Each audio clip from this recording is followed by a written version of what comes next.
এই পৃথিবীতে আমাদের আগমনের একটা মাধ্যম হলো পিতা এবং মাতা। এই মা বাবা যদি না হইতো তাহলে আমার আপনার আসার সুযোগ হতো। আল্লাহ পাক এই মা বাবাকে প্রভুর সাথে তুলনা করেছেন সূরা বনী ইসরাঈলে, ওয়াকাদা রাব্বুকা আল্লা তা'বুদু ইল্লা ইয়াহু ওয়া বিল ওয়ালিদাইনি ইহসানা। হে নবী উম্মতদেরকে জানায়া দেন, আমি আল্লাহর পক্ষ থেকে তারা যেন আমি আল্লাহর ইবাদত করে এবং সাথে সাথে পিতা মাতার খেদমত করে। বলেন না সুবহানাল্লাহ। বন্ধুরে আমার, কেন পিতা মাতার খেদমত করব? এই জগতে যত মনীষী, যত বাহাদুর, যত ক্ষমতাবান এসেছে রে বাবা, যারা মা বাবার খেদমত করেছে, যারা মা বাবার যত্ন নিয়েছে, মা বাবার খেদমত করেছে, আল্লাহ পাক মা বাবার দোয়ার বদলেতে তাদেরকে আল্লাহ ওলি কামেল হিসেবে কবুল করেছে। বলেন না সুবহানাল্লাহ। মায়ের দোয়া এমন একটা দোয়া, আসমান এবং জমিনের মধ্যে কোনো পর্দা থাকে না। যদি কোনো সন্তানের জন্য মা দোয়া করে, আল্লাহ পাক বিনা মাধ্যম ছাড়া সঙ্গে সঙ্গে কবুল করে নেয়। বলেন না সুবহানাল্লাহ। আবার কোন সন্তানের জন্য যদি মা এবং বাবা গো মনের কষ্টটা আল্লাহর কাছে ছেড়ে দেয়, বদদুয়া দিয়ে দেয়, সেটার মধ্যে দেরি হয় না, ওই বদদুয়াটাও আল্লাহ সঙ্গে সঙ্গে কবুল করে নেয়। বলেন না নাউজুবিল্লাহ। মায়ের দোয়ার কারণে আল্লাহ নবীদের সঙ্গী বানাইয়া একটা কসাই গরু জবাই করে, দিন মজুরি মানুষ সারাদিন গরু কেনাকাটা করে কোবায়, কসাইগিরি করিয়া করিয়া মায়ের খেদমত করার কারণে মা দোয়া করেছে, গো আল্লাহ আমার এই সন্তানকে জামানার পয়গম্বর মুসা কালিমুল্লাহর সাথে তুমি জান্নাতের মেহমান বানায়ো। বলেন না সুবহানাল্লাহ। মুসা নবী কয়, আল্লাহ গো, ও আল্লাহ আমি কি জান্নাতি? আল্লাহ বলে, মুসা আমি আল্লাহ তোমারে জান্নাত দিব, তবে আল্লাহ আমার মনে একটা তামান্না জাগছে, গো আল্লাহ আমি যদি জান্নাতি হই, প্রত্যেকটা নবীদের সাথে এক একজন বন্ধু জান্নাতে থাকবে। আমার আপনার নবী মুহাম্মদুর রাসূলুল্লাহ সাল্লাল্লাহু আলাইহি সাল্লামের জান্নাতের একজন বন্ধু আছে, আমাদের জানা আসেনি বাবা? বলেন। আবু বকর সিদ্দিক রাদিয়াল্লাহু তাআলা আনহু, মায়ার নবী, দয়ার নবীর জান্নাতের বন্ধু, জান্নাতের সঙ্গী হিসেবে থাকবেন। বলেন না সুবহানাল্লাহ। মুসা নবী আল্লাহর বলে, আল্লাহ গো, ও আল্লাহ আমি যদি জান্নাতি হই, আমার জান্নাতের বন্ধু, জান্নাতের সঙ্গী কে হবে আমার জানতে মন চায়। আল্লাহ ডেকে বলে, রে মুসা তোমার জান্নাতের একটা সঙ্গী হবে কসাই। এই কথা যখন বললাম, আল্লাহ রাব্বুল আলামিন, মুসা স্থির হয়ে গেল। আল্লাহ আমি তো মনে মনে ভাবলাম আমার ভাই হারুন নবী আমার সাথে জান্নাতে থাকবে, জামানার ওলি গাউস কুতুবরা হয়তো আমার সঙ্গে জান্নাতে হবে। গো আল্লাহ এমন কি কথা তুমি আমার শুনাইলা, কসাই আমার সাথে জান্নাতে থাকবে? আল্লাহ তাহলে তুমি ওই কসার ঠিকানা আমারে দাও, কোথায় কসার বাড়ি, কসাই কি করে? ও আল্লাহ দেরি আর করবা না গো আল্লাহ, আমার মন চায় ওই আমার জান্নাতি বন্ধুরারে দেখতে কেমন তার আমল, তুমি আমার সঙ্গী বানাইয়া তারে জান্নাতে রাখবা গো আল্লাহ। আল্লাহ বলে, মুসা অমুক এলাকায় অমুক গ্রামে ফজরের নামাজের পর তুমি চলে যাইবা, ফজরের নামাজের পর গিয়ে দেখবা কসাই বাজারের মধ্যে কি করে। ঠিকানা নিয়ে আল্লাহর কাছ থেকে ফজরের আজানের আগে উঠা ওই বাজারের মধ্যে গিয়ে মুসা কালিমুল্লাহ নিজের পরিচয়টা গোপন রাখিয়া দূর থেকে তাকায়া তাকায়া দেখতেছে এটা কেমন আমার জান্নাতি বন্ধু হবে। দেখলো একটা কসাই গরু আনলো, জবাই করে দিল, চামড়া ছিলল। এই গরুর মূল্যবান জায়গা কলিজা নিল, মূল্যবান একটু মাংস নিয়ে একটা ব্যাগের পোটলার মধ্যে নিয়ে টাঙায়া রাখলো। সকাল থেকে কেনাকাটা বেচা কেনা করার পর দূর থেকে তাকায়া তাকায়া দেখলো, আল্লাহ এটার এমন কি আমল আছে? মানুষ যদি 5 ওয়াক্ত নামাজ পড়ে মানুষ মুমিন হয়। আর আল্লাহর ওলি, আল্লাহর প্রিয় হইতে হইলে রে বন্ধু, বান্দার 5 ওয়াক্ত নামাজ লাগবে, পর্দা লাগবে, তাহাজ্জুদ লাগবে, জিকির লাগবে, সব লাগবে। ওগো আল্লাহ, এমন কি আমল করে সে আমার জান্নাতে যাবে? সকাল গড়ায়া যখন দুপুর আসলো, বিকালের দিকে যখন রওনা হয়, মুসা নবী আয়েশা বলে, রে এই কসাই ভাই, বাড়ি আমার বহু দূর, আমি মুসাফির, কোথায় আমি যাব, কোথায় আমি থাকবো? যদি তুমি কিছু মনে না করো, রাত্রটা তোমার বাড়ির মধ্যে আমি যাপন করব। মুসা নবীর কৌতূহল মনের মধ্যে জাগলো, এটার কি আমল আছে আমি দেখতে চাই, আমার পরিচয় দিব না। কসাই বলে, হুজুর আপনার বাড়ি বহু দূর, মুসাফির মানুষ, আমার বাড়ির মেহমান হইবেন, আমার জন্য বরকত, একটু অপেক্ষা করুন, অপেক্ষা করেন, আমি বেচা কেনা শেষ করে সন্ধ্যা গনিয়ে আসলে আমার বাড়ির মেহমান বানাইয়া আমি আপনার নিয়ে যাব। বলেন না সুবহানাল্লাহ। সন্ধ্যা যখন গনাইলো, বেচা কেনা কমপ্লিট করার পর ওই সকালবেলা কলিজা মূল্যবান মাংস যে ঝুলাইয়া রাখলো, আল্লাহর বান্দা যখন এই মাংসটা নিল, নেওয়ার পরে রওনা হয়। আগেরকার সময় আমরা ছোটবেলায় দেখছি বাড়ির আঙিনার মধ্যে একটা ঘর থাকতো, কাছারি ঘর নামে পরিচিত, ঠিক কিনা বাবা? এখন ঘরে ঘরে লজিং সিস্টেম, প্রাইভেট ছাত্র অথবা শিক্ষকের প্রয়োজন হয়। আগেরকার জামানায় এমন ছিল না, বাড়ির আঙিনায় লজিং এর ঘর ছিল, ওই কাছারি ঘরের মধ্যে মেহমান খানার মধ্যে রাখছে। এই দিক দিয়ে কসাই ভাই মাংস নিয়ে ঘরের ভিতরে রওনা হয়। 1 ঘন্টা 2 ঘন্টা চলে যায়, ওই কসাইয়ের কোনো খবর নাই। এইদিকে মুসা নবী লাল হয়ে গেছে, গো আল্লাহ, কেমন তুমি আমার বন্ধু বানাইছো জান্নাতি, এটার দিয়ে কোনো আকল জ্ঞান বলতে কিছু নাই, কিছু নাই। মেহমান সমাদর করতে পারে না, আপ্যায়ন করতে পারে না, গো আল্লাহ।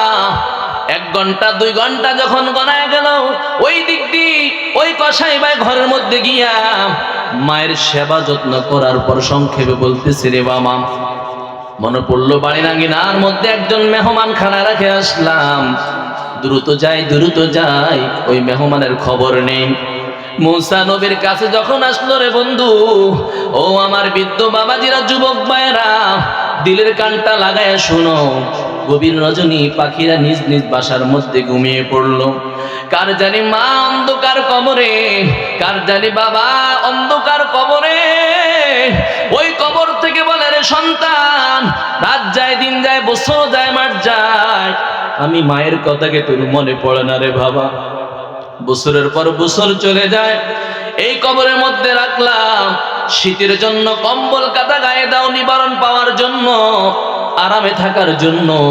কত গাড়ি দিয়ে আসলাম, বাড়ি দিয়ে আসলাম, আমি মায়ের জিয়ারত সপ্তাহ তো তোমার একবার কি নসিব হয় না? ওই মা বলে, আমার নবী বলে, গো বন্ধু, যেই সন্তানটা পিতা মাতার ইন্তেকালের পর যদি পিতা মাতার খেদমত নাও ভাগ্যে জুটে কষ্ট দিয়ে থাকে, ওই সন্তানটা যদি পবিত্র জুমার দিন জুমার নামাজের পরে মার কবরের কিনারায়, বাবার কবরের কিনারায় সূরা ফাতিহা, দুরূদ শরীফ, সূরা ইখলাস শরীফ, ইয়াসিন, সূরা তাকাসুর যা কিছু আদায় করার পর মা বাবার জন্য মাগফিরাত কামনা করে আর বলে, আল্লাহ, কত মনের পর মন মায়ের বুকের উপর দিয়ে আসলাম, গো আল্লাহ, রাত যায়, দিন যায়, আমার মার ঘুম হারাম হয়ে যাইত। ও আল্লাহ, আমি যখন বাইরে থাকতাম মার ঘুম আসতো না, পরিবারের সব সদস্যরা ঘুমায়া থাকতো। বাইরে গেলে যখন থাকতাম মার কানটা সজাগ, চোখ লাগাইয়া রাখছে। বাড়ির আঙিনার মধ্যে দরজার মধ্যে যখন নক দিলাম, মা দেরি আর করে নাই, লাফ দিয়ে উঠা দরজা খুলিয়া দিছে। ওগো আল্লাহ, বছরের পর বছর চলে যায়, ওই মার কবর কি অবস্থা জানি না। আজকে পবিত্র জুমার দিনের খাতিরে আমার মার কবরটাকে তুমি জান্নাতের টুকরা বানায় দাও। আমার নবী বলে, যেই সন্তানটা মা বাবার মাগফিরাত কামনার জন্য, কবর আযাব থেকে পরিত্রাণ পাওয়ার জন্য মায়ের জন্য হাত তুলে চোখের পানি ছেড়ে দেয়, ওই চোখের পানি নাকের ডগার নিচে নামার আগে আগে আল্লাহ সন্তানের চোখের পানির উসিলায় মা বাবার কবর আযাব আল্লাহ মাফ করে দেয়। বলেন না সুবহানাল্লাহ। প্রত্যেকটা মা চায়, প্রত্যেকটা বাবা চায় আমার সন্তানটা নেককার হোক, আমি চলে যাব, আমার ইন্তেকালের পর আমার সন্তানটা আমার জানাজার ইমামতি করবে, আমার ইন্তেকালের পর সন্তানটা কবরের কিনারায় কোরআন তেলাওয়াত করবে রে বাবা। এই জন্য আগে মা বাবার দায়িত্ব, সন্তান যখন শৈশব বেলা থাকবে দ্বীনি ইসলাম কোরআন তাসবিহ শিক্ষা দিতে হবে। এই কোরআনের শিক্ষা যার ভিতরে থাকবে যত বড় হবে ততই তার ভিতরে আল্লাহর রহমত থাকবে। কোরআন থাকবে না সেই মানুষটা মৃত্যু একটা মানুষ। আমার পূর্বে হযরত মাওলানা মুহাম্মদ আরিফুল ইসলাম তাহিরি হুজুর বলছেন, কোরআনের মর্তবা তেলাওয়াত করলে আল্লাহ কি করে দেয়। এই জন্য যেই ঘরের মধ্যে আল্লাহর কোরআন থাকবে, কোরআন গিলাপ দিয়া ভাইদা রাখছে কিন্তু পড়ার সুযোগ হয় না, এই কোরআন আমার আপনার জন্য অভিশাপ দেয়, অভিশাপ দেয়। আল্লাহ দুনিয়ার সব করতে পারে, আমার একটু তেলাওয়াত করতে পারে না। যেই ঘরে সকাল এবং সন্ধ্যা আল্লাহর ইসমে পাকের জিকির হবে, কোরআন তেলাওয়াত হবে, আল্লাহর কসম করি বলি ওই ঘরে কখনো মুসিবত থাকতে পারে না। বলেন না সুবহানাল্লাহ। বন্ধুরা আমার, বাবারা আমার, 3 ঘন্টা যখন গনিয়ে আসলো, আসার পর কসাইয়ের কাছে বলল, এই কসাই ভাই তুমি কেন এত সময় দেরি করেছো আমারে বলে দাও।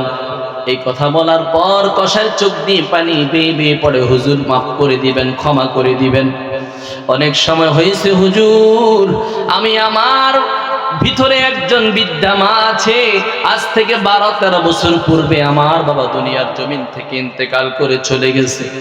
হুজুর বাবার ইন্তেকালের কয়েক মাস পরে, কয়েক বছর পরে আমার মার প্যারালাইসিস হইয়া মায়ের হাত পাও সব অবশ হয়ে গেছে, করতে পারে না, হাঁটতে পারে না, কিছু বলতে পারে, চলাফেরা কোনো কিছুই করতে পারে না, খাওয়া দাওয়া করে, পায়খানা প্রস্রাব সব জমিনের মধ্যে করে দেয়। ও হুজুর একমাত্র ছেলে আমি, রাতের বেলা মা প্রস্রাব পায়খানা করে দেয়, ফজরের সময়টা আমার মায়ের পরিষ্কার পরিচ্ছন্ন করিয়া হুজুর এরপরে আমি কষায় গরু কাটার জন্য চলে যাই। যাওয়ার সময় মারে একটু কলিজা বোনা, একটু গোশত মুখে উঠাইয়া দেই। আজ থেকে 12-13 বছর পূর্বে মায়ের যখন আমি খাওয়াইয়া দেই, আমার মা আসমানের দিকে তাকায় বলে, আল্লাহ আমার এই সন্তানটারে জমানার পয়গম্বর মুসা নবীর সঙ্গী জান্নাতে তুমি বানায়া দিও। বলেন না সুবহানাল্লাহ। এই কথা যখন বলল, বলার পরে মুসা নবী বলে, রে পাগলা তোমার মার এই খেদমত তুমি করো? বলে হ্যাঁ, 1 দিন 2 দিন নয়, সারাদিন যখন কাজ করে আমি সন্ধ্যায় বাড়ির মধ্যে ফিরি হুজুর, আমার মা দিকে যখন তাকাই মা একটা মুচকি হাসি দেয়, আমার সন্তান আর ছেড়ে আমার পরিষ্কার পরিচ্ছন্ন করাবে, এরপরে মাংস মুখের মধ্যে রুটি দিয়ে খাওয়ায়া দিবে। এর যুবক এলাকার অনেক ঘরে দেখলে তাকায়া দেখা যায় সন্তান রে মা বিবাহ করাইয়া দিছে, বড় আদর করিয়া মায়া করাইয়া একটা মেয়ে সন্তানের জন্য বৌমা বানায় আনছে। 1 মাস 2 বছর 1 বছর না যাইতে যাইতে গো এই সন্তান রে বিবি এমন জ্ঞান বুদ্ধি দেয়, মা বাবার কাছ থেকে পাতিল আলাদা করে দেয়। আছে না নাই? ভাই বোন যদি 4 জন থাকে, মা বাবা চিন্তা করছে সন্তান যদি খেয়ে তারপরে থাকে আমরা খাবো, সন্তানকে পরিপূর্ণ খাবাইয়া, কোনোদিন খবরের পাতিলের মধ্যে খাবার থাকছে, আবার কোনোদিন ছিল না, আমাদেরকে কোনোদিন কষ্ট দেয় নাই। একই মায়ের 4 ছেলে 4টা সন্তান, যখন মা বাবাকে নিয়ে বন্টন করে, মা বাবা মুখের দিকে তাকায়া দেখে আর মনে মনে ভাবতে থাকে, রে সন্তান আমি মা কোনোদিন তোমার নিয়ে বন্টন করি নাই, আজকে মায়ের ঔষধ, মায়ের খাবার, মায়ের খানা পিনা তোমরা বন্টন করো। মা মনে আঘাত পায়, বড় কষ্ট পায়। কোন সন্তানের জন্য যদি মা চোখের পানি ছেড়ে দেয়, এই সন্তান দুনিয়াও শাস্তি পাবে, আখিরাতেও শাস্তি পাবে। আল্লাহর নবী বলেন, রিদর রব্বি ফি রিদল ওয়ালিদাইন ওয়া সাখাতুর রব্বি ফি সাখাতিল ওয়ালিদাইন। যে সন্তানের জন্য মা বাবা খুশি থাকবে, আমার আল্লাহ ওই সন্তানের উপর খুশি থাকবে। আর যে সন্তানের উপর পিতামাতা অসন্তুষ্ট থাকবে, আল্লাহ ওই সন্তানের উপর রহমতের দৃষ্টি দিবে না। অনুরোধ করি বলি, যুবক, তুমিও একদিন মরে যাইবা। আজকে তোমার মা বিদ্যা হয়েছে, বাবা বৃদ্ধ হয়েছে, আল্লাহ যদি হায়াত দেয় তোমার সন্তান হয়েছে, তুমি একদিন বৃদ্ধ হইবা। মা বাবার মনে আঘাত দিবা না, কষ্ট দিবা না। ওইদিকে কসাই বলে, হুজুর সকাল সন্ধ্যা মায়ের খেদমত করি, মা যখন রুটি উঠাইয়া দেয় আল্লাহর আরশের দিকে তাকাইয়া আমার জন্য আজ থেকে 12 বছর একটাই দোয়া করে, আল্লাহ গো আল্লাহ, আমার সন্তানটার তুমি জমানার পয়গম্বর মুসা কালিমুল্লাহর সঙ্গী বানাইয়া জান্নাতে পৌঁছায় দিও। বলেন না সুবহানাল্লাহ। মুসা নবী ডেকে বলে, রে যুবক, ও যুবক, দেরি আর করবি না, আয় আয়, আমি আর কেহ না। ও পাগলা, তুই তো মায়ের পাগল, আমার জানতে আর বাকি নাই। আমার গোপন রাখবো না, গোপন পরিচয় রাখবো না। আমি জমানার পয়গম্বর মুসা কালিমুল্লাহ। পাগলারে আয় আয়, আমার বুকে আয়। বলেন না সুবহানাল্লাহ। মা কেন এত দামি জানে না সকলে, সবাই মা কেন জোরে নে না সকলে, জানতো যদি পড়তো দেখে কোরআন হাদিস খুলে, জানতো যদি পড়তো দেখে কোরআন হাদিস খুলে। একটি হজের সওয়াবে মিলে, একটি হজের, মাকে একবার দেখিলে মা কেন এত দামি জানে না সকলে, মা কেন এত দামি জানে না সকলে। 10 মাস 10 দিন গর্ভে ধারণ করেছিল মা, সহ্য করেছিলেন মায়ের যতই যন্ত্রণা। এর যুবক, মা বোনদের যখন গর্ভে ধারণ করে 7 মাস যখন পেরিয়ে যায়, 8-9 মাসের দিকে যখন অগ্রযাত্রা শুরু করে দেয়, পিঠের চামড়াটা সামনের দিকে চলে আসে। ঘরের মধ্যে স্বামী ঘুমায়, পরিবারের সদস্যরা ঘুমায়, দিন যত যায় মায়ের ঘুম হারাম। মা ঘুমায় না, জিজ্ঞাসা করা হলে স্বামী বলে, ও আমার বিবি, তুমি কেন ঘুমাও না? বলে, আমার ঘুম নাই। গভীর রজনীর তাকায়া দেখি মায়ের চোখ দিয়ে পানি পড়ে। বলে, তোমার কি মুসিবত? বলে, না, আমার কোনো মুসিবত না, আমার কোনো কষ্ট না। যখন 7 মাস পেরিয়ে সামনের দিকে আগাইতে থাকে, সন্তানটা বড় হয়ে যায়, মাঝে মাঝে মার পেটে লাথি মারে। মা দুনিয়ার কোনো মানুষের কাছে বিচার দেয় নাই, বলছে, আল্লাহ, এই জাদু মাখা চেহারা আমার তুমি কখন দেখাইবে? মাঝে মাঝে দাঁড়ানো অবস্থা থেকে শুয়ে যায়, শোয়া অবস্থায় লাথি মারলে আবার জমিনে পিঠ লাগাইয়া দেয়। এমন করে 10 মাস 10 দিন গর্ভে ধারণ করেছে। প্রত্যেকটা মা বাবা প্রত্যেকটা সন্তানরা এমন করে মানুষ করেছে। এই জন্য কবি বলেছেন, 10 মাস 10 দিন গর্ভে ধারণ করেছিল মা, সহ্য করেছিলেন মায়ে যতই যন্ত্রণা। 10 মাস 10 দিন গর্ভে ধারণ করেছিল মা, সহ্য করেছিলেন মায়ে যতই যন্ত্রণা। সেই মাকে কষ্ট দিলে, সেই মাকে খোদার রসটলে, মা কেন জানে না সকলে, সবাই মা কেন এত দামি। ভাইরা আমার, বাবারা আমার, তাহলে এখান থেকে আলোচনা তো সারা রাত করা যাবে, সেদিকে আর যাবো না। পিতা মাতার খেদমত করতে হবে। মা বাবা দিলে আঘাত দিবেন, ভবিষ্যৎ নষ্ট হয়ে যাবে।